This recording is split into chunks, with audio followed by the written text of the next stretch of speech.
The Treaty of Versailles was one of the most important events of the 20th century, and it had far-reaching consequences.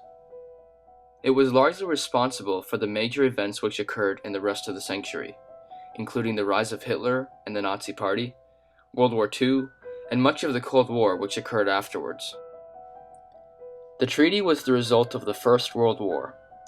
This war was unlike any other because it involved most of the countries of the world. The destruction caused by the war was unheard of in its size, economic impact, and the number of casualties. It was the first war that featured advanced technology, such as submarines, aircraft, radio communication, and poison gas. Manufacturing advances also allowed a great production of weaponry, including new items such as tanks and machine guns. All this resulted in a total of 8,241,000 combat deaths. Not to mention, there were 25 million people who died from the Spanish flu immediately after the war. After the United States entered the war on the side of the Allies, the tide was turned against Germany. U.S. President Woodrow Wilson came up with his 14-point plan of how to end the war in a fair way and to ensure a lasting peace afterwards. The German government was willing to end the war and accept a treaty, trusting that it would be on the basis of Wilson's 14-point plan. The war ended, the German military was dismantled, and the four main Allied leaders met at Versailles to determine the final terms of the treaty. But the victorious Allies brought their 19th century prejudices with them. Germany and its allies, such as Austria-Hungary, were excluded from its discussions, and the victorious Allies, with the exception of Wilson, were determined to punish Germany. Even the French General Foch said, "This is not peace, it is an armistice for 20 years. Foch's prediction turned out to be exactly true. The treaty was very one-sided in its punishment of Germany. Germany was required to give up large parts of its territory, and even part of its population. It lost coal mines and industrial areas, had to dismantle its military, was forced to admit responsibility for the war, and was required to pay large financial reparations of $32 billion, equal to $393 billion in today's money. The German public was shocked, and the German government was unable to oppose or alter the terms of the treaty. If Germany refused to accept the terms, the Allies threatened to invade, and now Germany had no means to fight back. One of the terms said that Germany was to turn over its entire navy. Angry at this, Germany instead sank its remaining ships. The terms were so unpopular in Germany that the leaders who had to sign the Treaty of Versailles were referred to as the November Criminals. As a result of this, the German Weimar Republic, which was the government that had assumed power in Germany after the war, lost much support. Instead, the German people increasingly turned to more radical political parties of both the left and right. Gaining popularity were the communists on the left, and a new emerging right-wing party called the Nazi Party, and its charismatic leader, World War I veteran Adolf Hitler. The French leader Clemenceau was the most radical of the authors of the Versailles Treaty.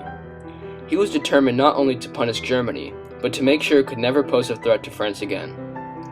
He pushed for the terms which took away territory and population, and restricted the rebuilding of Germany's military. Germany's army was limited to 100,000, and it was prohibited from having submarines, tanks, or an air force. British leader David George realized the terms were unfair to Germany, but he could not say so publicly because the British people were as determined to punish Germany as the French.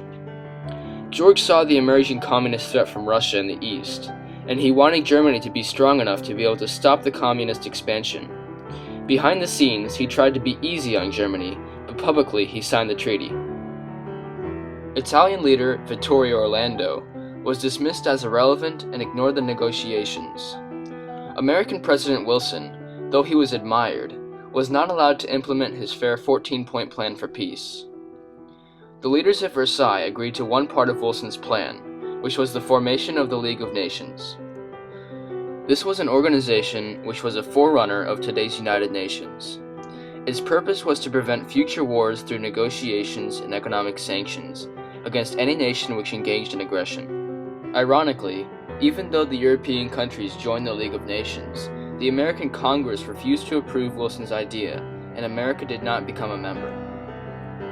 Meanwhile, the oppressive terms requiring reparation payments put a severe strain on the German economy.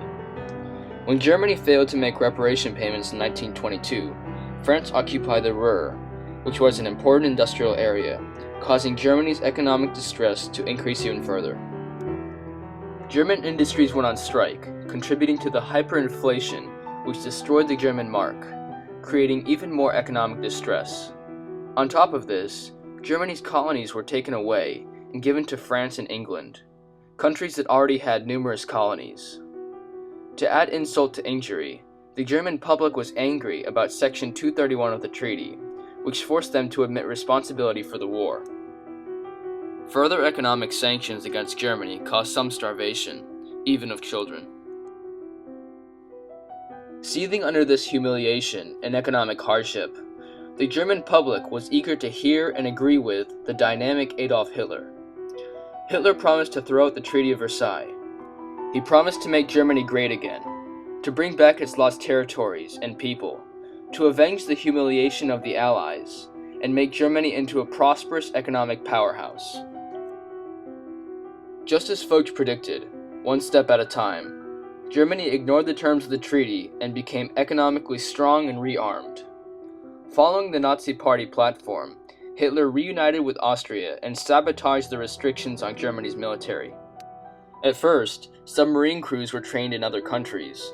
Though it was prohibited in Air Force, many pilots were trained, and the 100,000 army was much stronger because they were called reservists. The Allied powers failed to respond to Hitler's violations of the treaty, so after the first violations, Germany ignored them completely. It soon built a powerful air force, numerous advanced submarines, and a large army complete with fast-moving tanks. German technology was among the best in the world, and enabled Germany to launch Blitzkrieg, or Lightning War. World War I radically changed the culture and political map of Europe, and the Treaty of Versailles cemented these changes. It led to a number of significant developments. Without it, the Nazi Party would probably have never risen to power in Germany. Germany would not have rearmed and sought revenge by attacking other countries. The Soviet Union and communism would not have expanded. World War II would probably not have been fought. We would be living in a much different world today if there had been no World War II, no concentration camps, millions had not died in political murders, and the Cold War between communism and the West had never happened. The Treaty of Versailles didn't only end World War I, but it was a major cause of World War II, and thus profoundly changed the world we live in up to the present day.